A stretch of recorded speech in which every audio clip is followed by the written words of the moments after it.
Hey guys, welcome to a new video. I'm Stephanie West. I'm an LPC here in the state of Michigan. I want to give you something that overhauled my relational health and my own mental health as a framework that you can operate out of. If you are not doing this thing, we'd have to ask why, and what would change if you started doing this thing. And so a couple months ago, I have a coworker here who had asked me the question. So she's not a clinician, and she just asked, she said, Steph, how do you not get overwhelmed with other people's stories? How do you not, go home and just be overwhelmed by all of the hard stuff that you hear? And I said, here's the thing.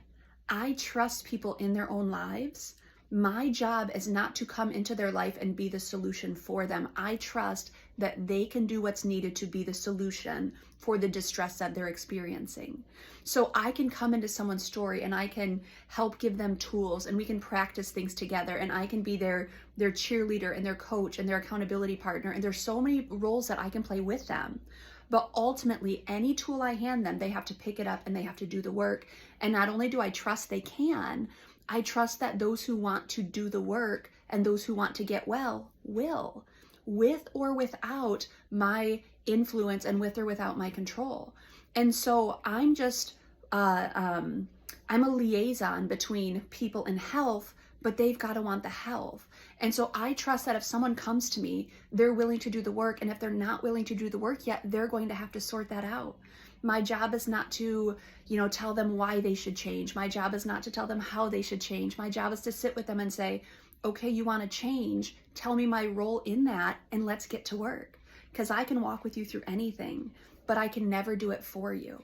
And so the analogy I often use with them when they possibly want me to step into their story and do something that's maybe less than appropriate, because boundaries is a real thing we have to practice in therapy, I will say to them, let's say you and I go to the gym together, and I say to you, hey, this is how you do a bicep curl, and I demonstrate it for you. And you're like, that's great. Could you go ahead and do a couple more? And so I continue to do the bicep curls, and they're just watching me. They're like, okay, I get it. If I don't hand them the weight and they start doing the curls themselves, the entire thing has zero benefit in their life. Sure, they visually know how to do a bicep curl, but they're not functionally doing it. They're not practicing it. So it has no payoff in their life. So I have the responsibility of trusting that other people can and will show up in their stories, and I am not the solution. They are the solution. Again, I get to be a liaison, and that's such a cool path that I get to walk with people, but they will have to be the solution, which means I have to trust them.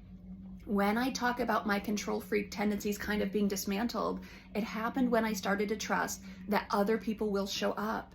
And if they don't show up, that's a them problem. That's a them consequences. They're going to have to sort through that. I do not have to coerce people to show up. I do not have to beg people to show up. I do not have to manipulate people into showing up. They show up if they want to. And if they don't want to, that's its own message.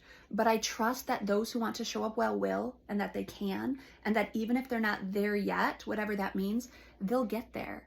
But they will have to do the work to get there. So I don't take other people into my life and say, I'm going to fix all the things for you. It doesn't work. It's not actually possible. I don't step into other people's lives and say, let me reorganize it and figure it out for you. It doesn't work. It's not actually possible. One of the most helpful things that my mentor Joe said to me one time, he said, Steph, people will not fall through the cracks if they don't want to. So if you want to be successful, if you want to succeed, it's not about someone coming into your story and doing it for you. You're not going to learn and grow that way. It's about maybe watching someone and then figuring out how to practice those same skills yourself until they become part of your infrastructure. And I trust that people who want to can, and I trust that people who want to will, and I trust that if people don't want to, that's a them thing, and that's not for me to have an opinion about either. I hope that people chase wellness. I hope they chase health. I hope they chase good relationships. I hope they chase purpose and meaning. But if they don't, that's a them thing. It's not a me thing. So I don't sit with the successes of clients, and I don't sit with the perceived failures of clients. I sit with people and I say, let's walk together. And if they're not ready to walk, that's okay too. I trust at some point they'll show up in their own lives and be ready and willing to do the work. And I hope that for them. But it's not about myself. It's not about other therapists. It's not about other helpers. It's about the person who is soliciting advice and soliciting help. they're the ones that ultimately have to do the work. And I trust that they can, and I trust that they will when they're ready. And so it absolves me from any type of stepping into someone's story and trying to do the work for them. That's not my role. And so Joe had also said to me at one point, he said, or I said to him, I said, I think I have a savior complex running. And he's like, you think? Look at how you live your life. What's really cool is that's been so dismantled.